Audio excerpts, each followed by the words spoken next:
number 6.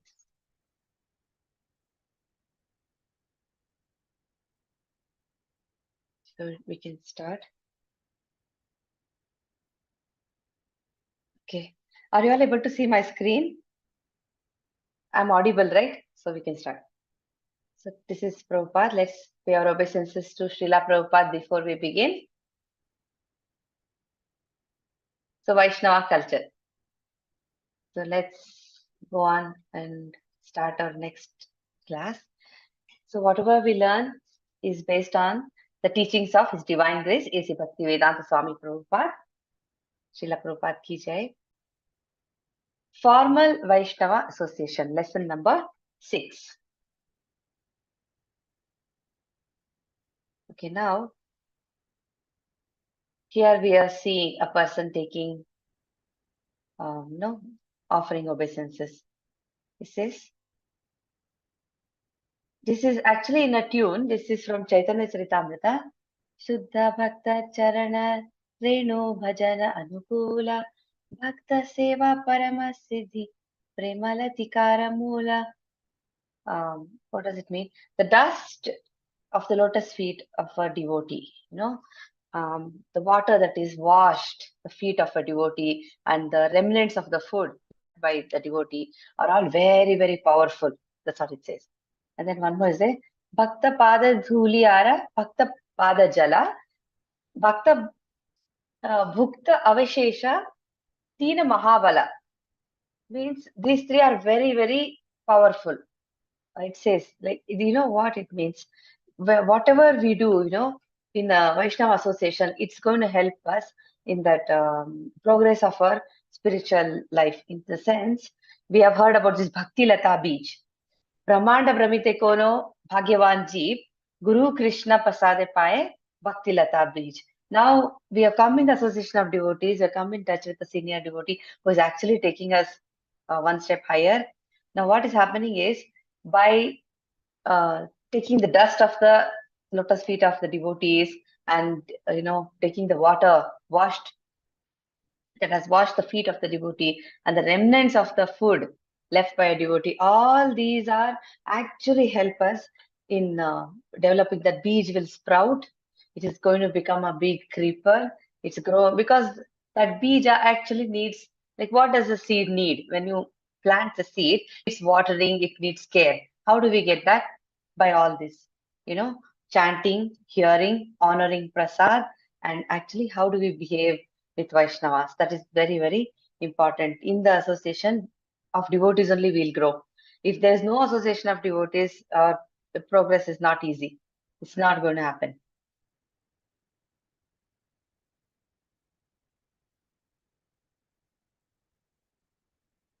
So can someone read this? This is what we just discussed. Okay.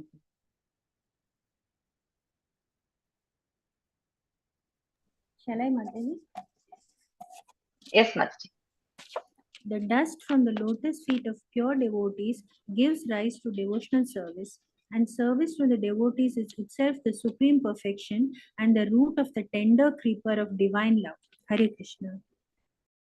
Hare Krishna, Mataji. So this is favorable for bhakti. Prahlad Maharaj also says that all I need is seva for pure devotees. I need seva of pure devotees. Let me not forget you. Let me always remember you. This is his prayer. So serving the devotees makes Krishna very happy. If we are actually serving his devotees, it actually pleases him. So when we do Vaishnava Seva, that is actually your life becomes successful the moment you start doing Vaishnava Seva, they say. So if you want to attain our goal of Krishna Prema, we have to serve senior Vaishnavas. We have to be in the association, take shelter of senior Vaishnavas. Like Srila Prabhupada is there always guiding us through his books, but the message that's coming to us from all his direct disciples, they're all actually helping us. Day by day, we can see the progress, how we are actually changing, how everything internally also is changing, externally also things are changing. So this is all because of Vaishnava Seva.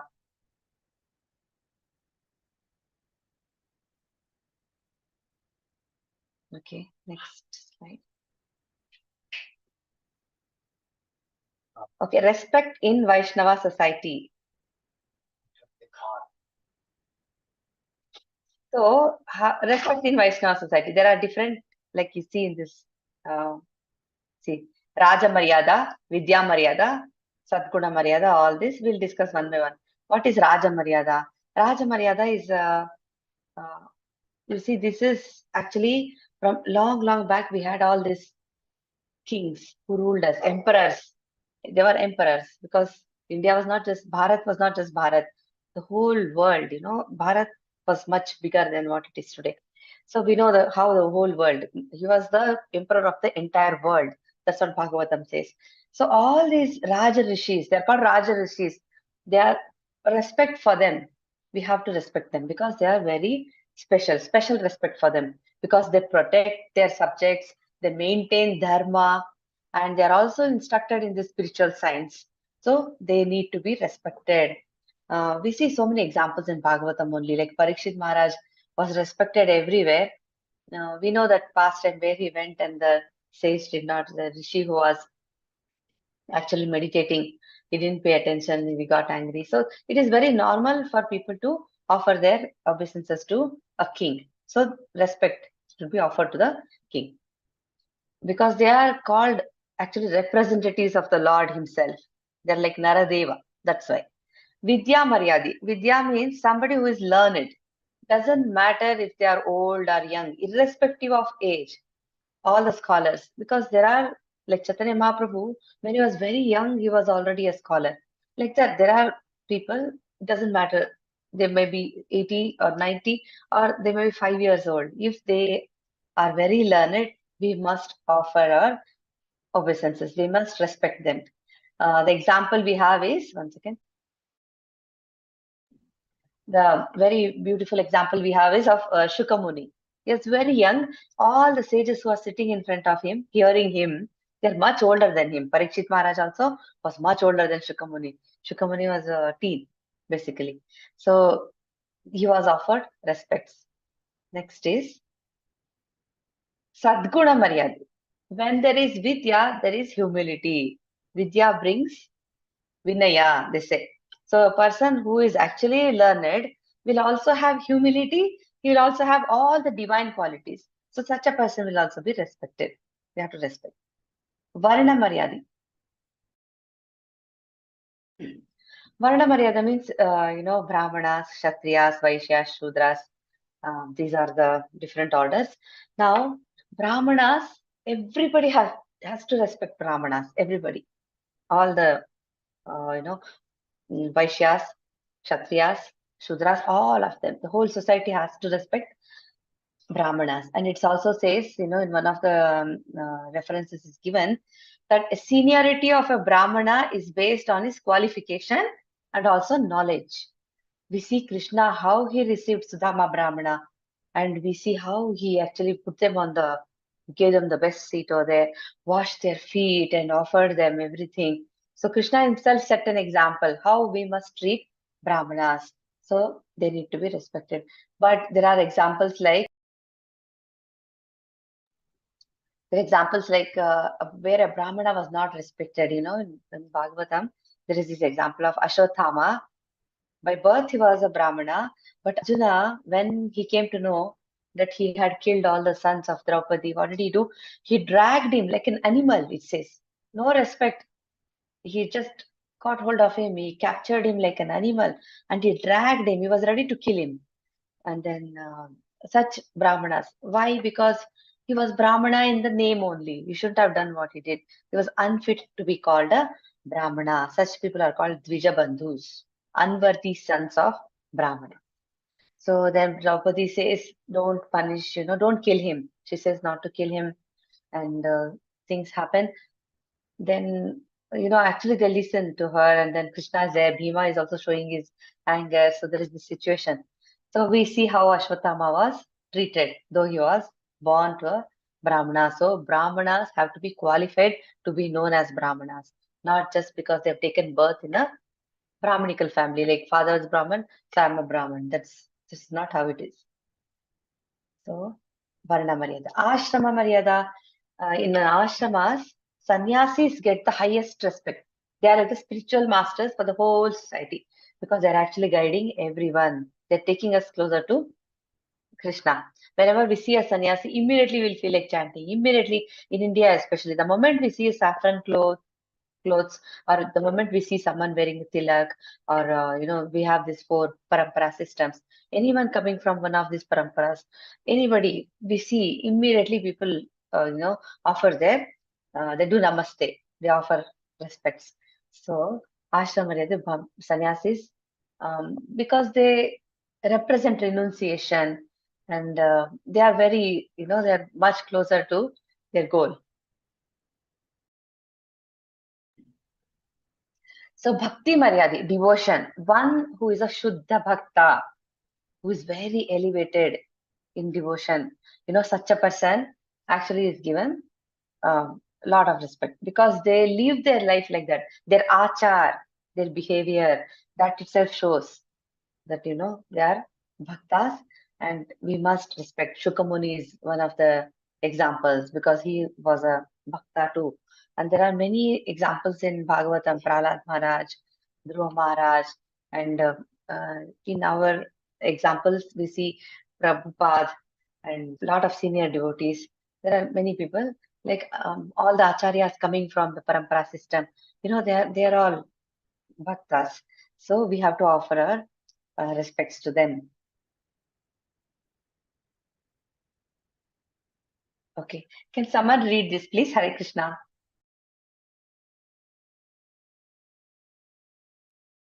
Hare Krishna Mataji.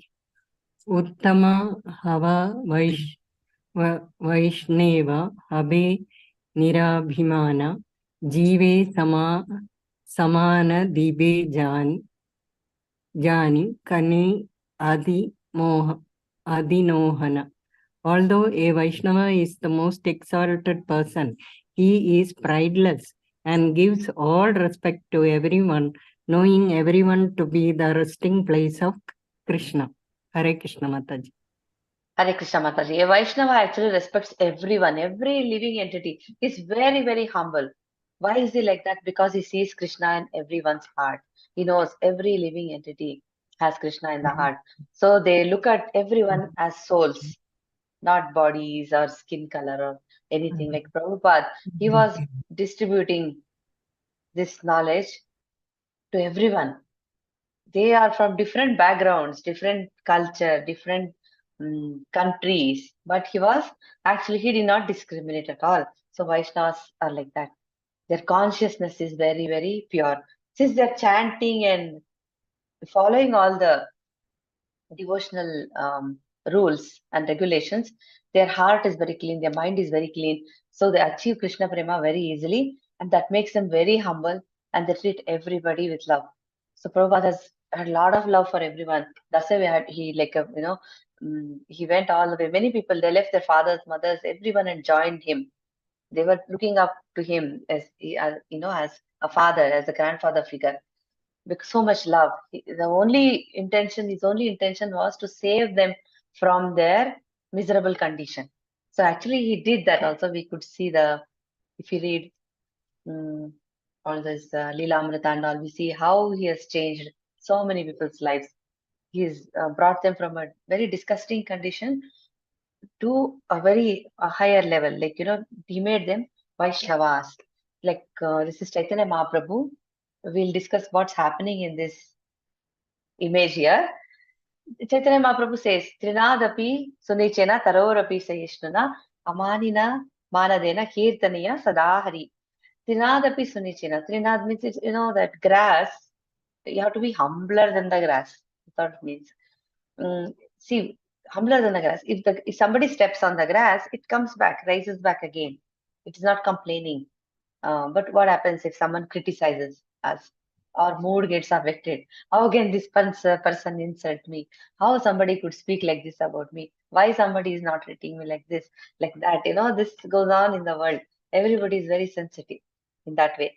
But Trinadapisati, grass does not care. You step on it, it'll rise back again and start, just like normal. So it's like that. It's how this shows how anxious our mind gets and how we can learn a lesson from a grass, lower than a grass. as if nothing happened. So I'm so insignificant anyway. What is there to feel bad? So who am I anyways? That's the kind of attitude. We just do our best and move on. So that should be our attitude. And Avanina Manadina Kirtaniya Sadhari. Of course, we have to keep on chanting. Tarorapi Sahishnuna. Be as tolerant as a tree. These are all very, very high level behavior. Actually, this we see in very, very senior devotees. So how Tarorapi Sahishnuna, very tolerant. A tree gives fruits, it gives shade, it tolerates the weather conditions, whether it is hot summer or snowy weather or severe rains. A tree, it has to bear everything, all kind of conditions. It is there out. And then we chop the tree also. It does not complain. It doesn't harm. So it's very, very tolerant. It just represents tolerance. So be like that. It says. So like that, Vaishnavas are like that, and we must be very careful in devotee association, not to commit any offenses to other devotees also. That is very important. So what happens is the more we chant, the more humbler we'll become, and love for Krishna is already there in the heart. It is just dormant. That will awaken by chanting. It will awaken, and everything, our outlook towards everything changes.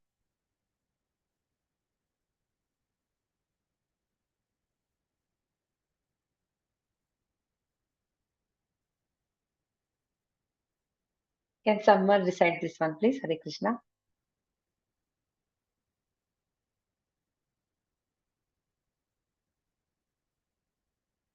The letters and words, they are a little different, but that is actually Krishna only.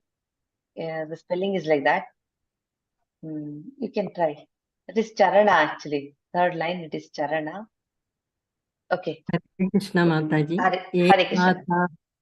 Ye Mata Haya, Ye Krishna Nama Laya, Cha Sri Krishna Chari, Taira Prema Upajaya. If one chants the holy name of Lord Krishna in this manner, he will certainly awaken his dormant love for Krishna's lotus feet. Hare Krishna Mataji. Hare Krishna Mataji. Chaitanya Mahaprabhu was very, very humble. He exhibited humility. In this image, this is Prakashananda Saraswati. This was in 1500s, 1515, when Chaitanya Mahaprabhu visited Varanasi. Varanasi is a place of Mayavadis.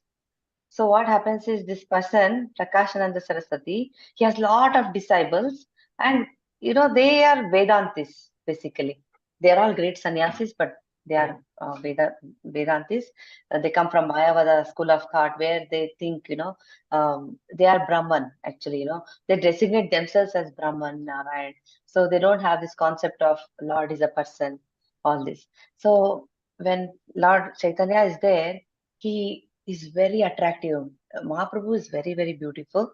So whenever he was outside, in the temple or here and there, all the pilgrims, whoever came, they were all attracted to him because of his melodious voice, and then his bodily features. It was very, very this effulgent color.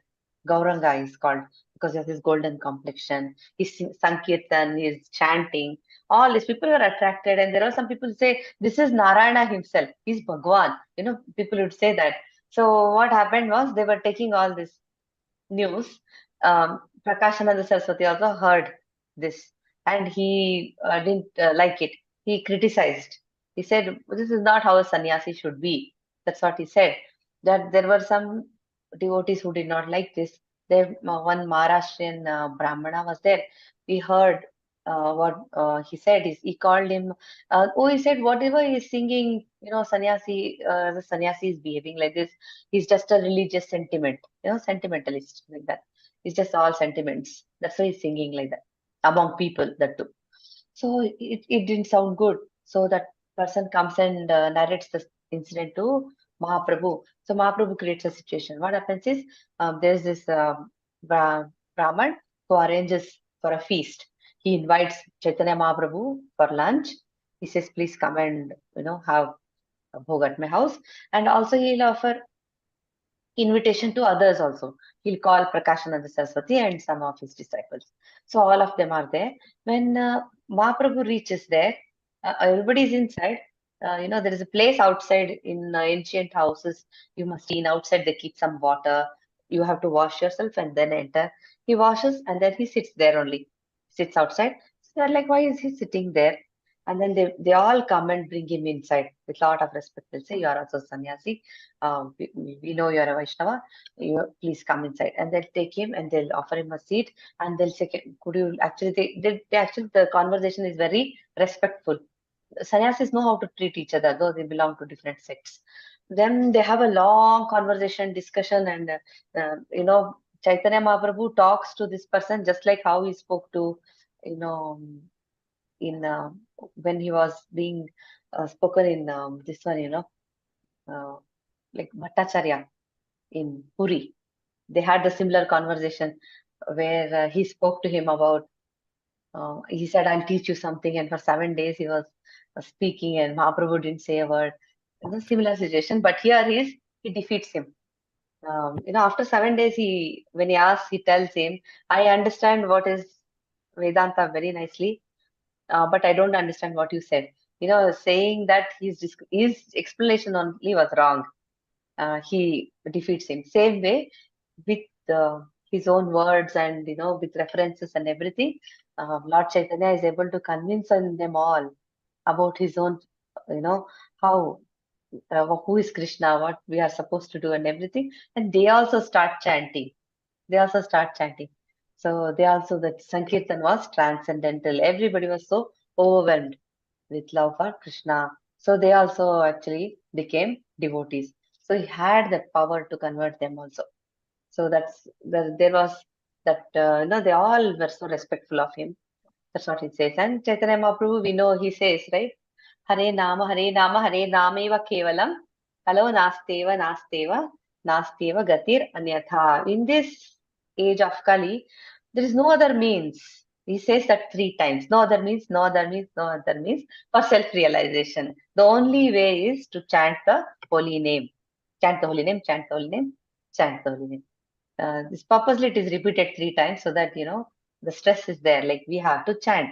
There is no other secret. Especially in Kali Yuga, that's all we can do.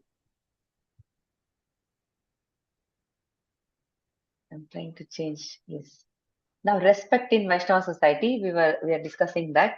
And here what happens, this person here is, this is another example, Roma Harshana Sutta. We have read about him in our Krishna book also. This Roma Harshana Sutta is a Vasudev's disciple, actually. So he's learned all the philosophy, everything from Vyasa. And then all the sages have put him, which is Naimisharanya, Naimisha forest. They have given him a Vyasasan. All the sages are sitting and they are performing sacrifices, a very long, lengthy sacrifice. Now, Balram appears there. Balram comes there. And Balram is the expansion of Krishna only. There's no difference between Balram and Krishna actually.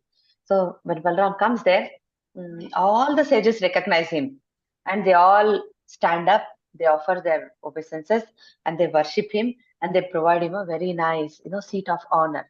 Then Balram accepts that and he notices Roma Harshana Sutta, who is sitting there, neither he gets up from his seat nor offers any obeisances. So Balram does not like it. He thinks, what's the use of all the knowledge when this, it's just like a person is, he has this authority. He thinks, oh, I'm a scholar, so I'm very, very big person. So he's not even offering respect to Balram. So this is a very wrong example. So Balram decides to kill him only. Death penalty for this mistake. Then what happens? It may look innocent, but actually Balram did not think so. He said, no, such hypocrites need to be punished. That's what he thought. Because his purpose of descent, Balram and Krishna, they have appeared here only to set things right. And such sinful people who actually make a show of religion, whereas they're not at all religious. So, the description says they're most sinful rascals, like that, Prabhupada writes. So, what happens is, so Balram there in Bhagavatam like that. So such people need to be taught a lesson. So what he does, he takes a grass, small, tiny, grass, and then he just touches the tip of the grass to him. Just with that grass, he'll kill him off. Now what happens? All the sages are very, very they're in a kind of shock because they tell him, you just killed him with a blade of kusha grass and whatever happened, but he is actually a Brahmana. So this is Brahmana Hatya. So unknowingly you have killed a Brahmana, and we had actually given him blessings that he could talk Bhagavatam for such a long time. We had blessed him with long life, strength, sensory power and everything. And you have done this. So what do we do now? So Balram says, oh, great sages, if you feel like this, I'm ready for atonement. Immediately he takes a humble position. He's not arguing. See, he shows by behavior how when great sages are speaking, how do we treat them? So he says, fine, I'm ready for atonement. What do you want me to do? He says, shall I put the life back in him? He'll ask them. How about I give him whatever blessings you have given? I'll give that and give him back his life. They'll say, no, don't do that. If we have killed him, you will have a reason for it. So we don't want to question that. You are superior.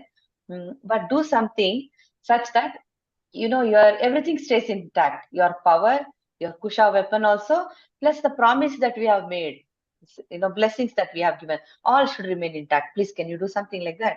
Then Balram says, according to Vedas, a son can inherit father's blessings. So he'll Ashirvad is transferred, It's like Suta Goswami. We know Suta Goswami. He's quite famous in Bhagavatam. He's the one narrating all Bhagavatam to everybody, Naimisharanya. So Romaharshana Suta's son, Suta Goswami, uh, gets the benediction, and he will start speaking on his father's behalf. So that's what happens. And then he'll ask, what else can I do to atone? They'll say there is this demon who is, his name is Balvala. He's the son of Ilvala. And this Balvala, whenever we are very busy with our sacrifices like this, he'll come. One second. He'll come on new moon day especially and just start showering all kind of dirty things like blood, pus, urine, stool, everything. He's just destroying, contaminating this whole place. Can you just get rid of him also? So he says sure, and he'll kill him off very easily with his weapon. He'll kill him off. Hala, Then he'll say, what else can I do? Then he'll say, they'll recommend that you should go circumambulate Bharat, go around for 12 months, go, and then he does austerity, and he does in the meditation mode, he'll go to various pilgrimage sites. He dips in all the holy rivers and he bathes there, and he does his own purification. That's what happens here. So see, this Romanarashna Sutta was punished because he didn't know how to, no etiquette. He hadn't, actually he was born of mixed birth. That also is given there. Balram is thinking, look at this fellow, because father is a Brahmana, but his mother was not, I guess. Some mixed birth, something like that. Then Sutta Goswami starts. So one more example of, have you heard of Indra disrespecting his guru, Brihaspati? Indra, the king of heaven, he's sitting with his wife, Shachi Devi. Then what happens is, all of them are, glowing Indra, all the demigods, they are like, oh, Indra, you're so great. All the Siddhas, Charanas, Gandharvas, everyone. Then what happens? This Indra usually pays respects to Brihaspati, but that day, when Brihaspati, the guru of the demigods, enters, he does not get up or he doesn't offer any respects. So Brihaspati notices that he doesn't like it. So he just disappears from the assembly. He'll just walk out. So now what happens? Indra realizes that he has made a mistake. His pride has come in the way, his material opulence. He thought he was too big. It happens to him every now and then. From Krishna book also we've seen 2-3 examples. So he goes there and he tries to find Brihaspati. He can't find Brihaspati anywhere. So now he loses all his opulence. And then all the demons are attacking. They take away his seat also. Now Indra is in a big problem, he'll go to Brahma. He'll say, what do I do now? I did this mistake. So Brahma will chastise him nicely. What happened to you? How can you disrespect Brihaspati? This is not funny. Then he'll say, do one thing. He'll give him instructions. So they all follow Brahma's order. They will appoint a priest, Vishwarupa, who is the son of Tvashta, it says. So Vishwarupa was the priest, and they performed some austerity and sacrifices, everything, and then they got back. They could defeat the demons and go back to their kingdom. So, like this, if a person does not respect his spiritual master, so definitely he's doomed. So definitely it's going to happen. So we have to be very careful. And also among devotees, how to behave. Rupa Goswami has given that instruction in Nectar of Instruction. He says, offering gifts in charity, offering gifts, and we accept gifts, we give gifts, and we reveal our mind, in confidence. With it's all kept confidential, and then we inquire also about them. So we genuinely care for each other. Then we offer prasad, we accept prasad. So these are the symptoms of love that is shared among devotees. Then this is from Indra's example also we saw. Next is rising from one seat. We saw pratyuthana, identifying oneself by name, abhivadana. It is like, there are some people who make a phone call to you, and when you pick up the call, they'll say, who are you? Who is speaking? I'm like, they called up first, so they should introduce and say, I'm such a person, I'm whatever. But they'll start interviewing us. So things like this happen, right? So what happens is when you meet somebody elder in knowledge, or some senior person, if when you are introducing ourselves to them, or we want to know about them, what we should do first, we introduce ourselves, like my name is so and so, I am so and so, so can I have may I know who you are, like, that's the way it is. First identify oneself. First we first give our own introduction, and then ask about them. So that is the etiquette. Then offering obeisances, pranam, offering worship, puja. Even the poorest of the poor people also, when a sannyasi would show up at the door, they would offer a mat, they would offer something, they would give them a lot of respect.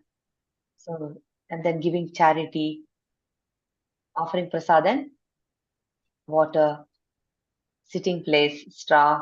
We have to cleanse the ground and offer them a clean place to sit. But all the devotees are treated like this.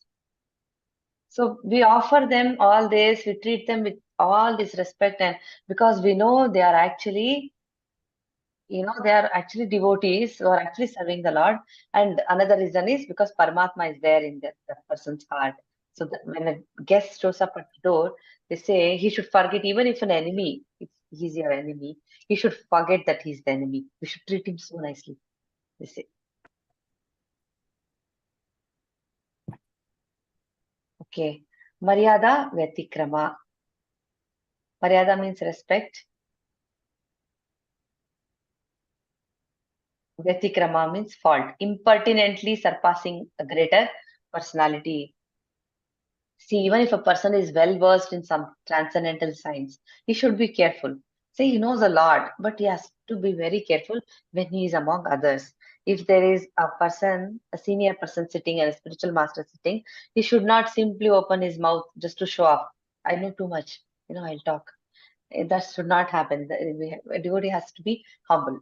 When some elders are there, he better behave like that. It's not. Usually, that's what we learn. We go to school and college and learn that the more you talk, blah blah blah, the more intelligent you will sound. People use all kind of grammar.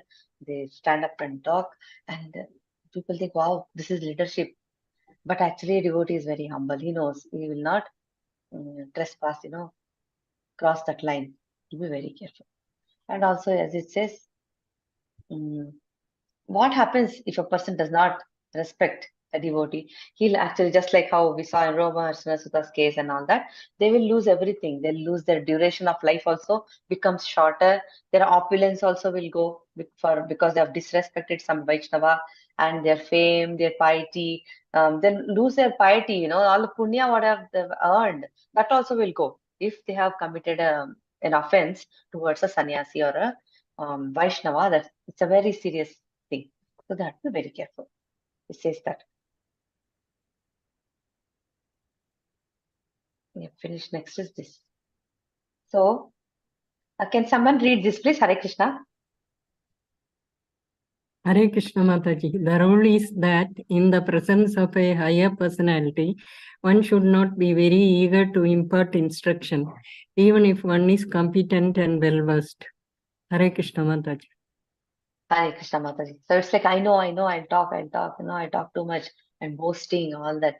It should not be done, especially in front of seniors, especially in front of a spiritual master. We have to really be quiet.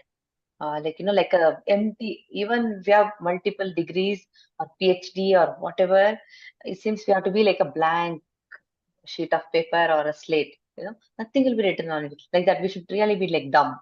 They will, whatever knowledge they are giving, just absorb. That's all. That's how it should be. Here, what happens is this Maitreya and Vidura. So Vidura actually meets Uddhava. Uddhava is an intimate friend of Krishna. So Krishna used to consult Uddhava whenever there were some important matters to be discussed. So Uddhava was given a lot of importance. He was very close to Krishna.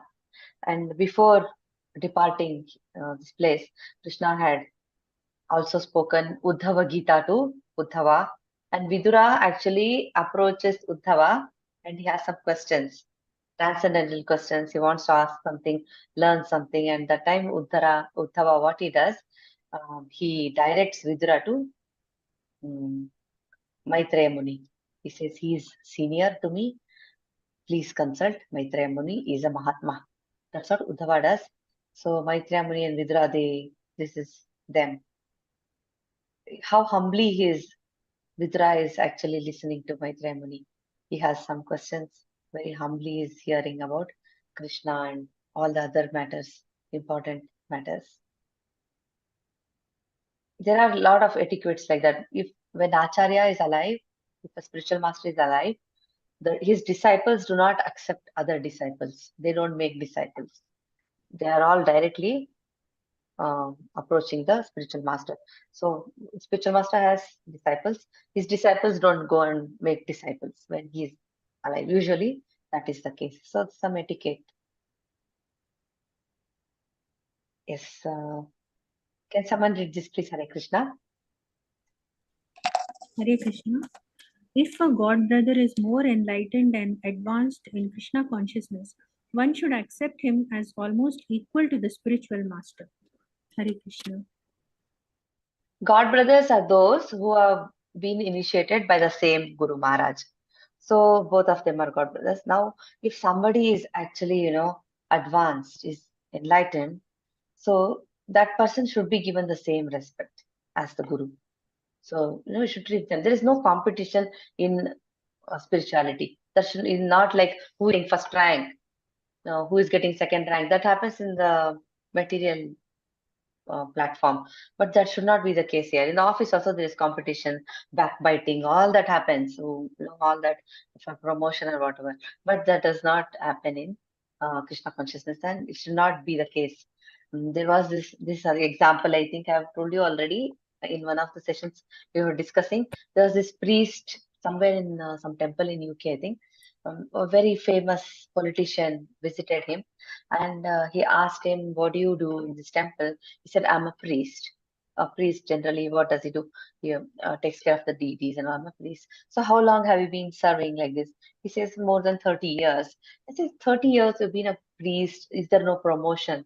So that's not how it works. There is no promotion or demotion in, spiritual platform. Every activity is transcendental. Any service done for Krishna is a service, devotional service. So that's the attitude. There is no hierarchy or anything. But Vaishnavas should be respected based on their, seniority.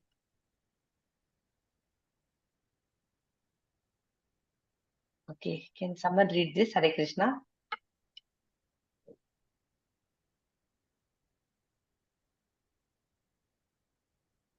Shall I continue, Mataji? Yes, Mataji, please.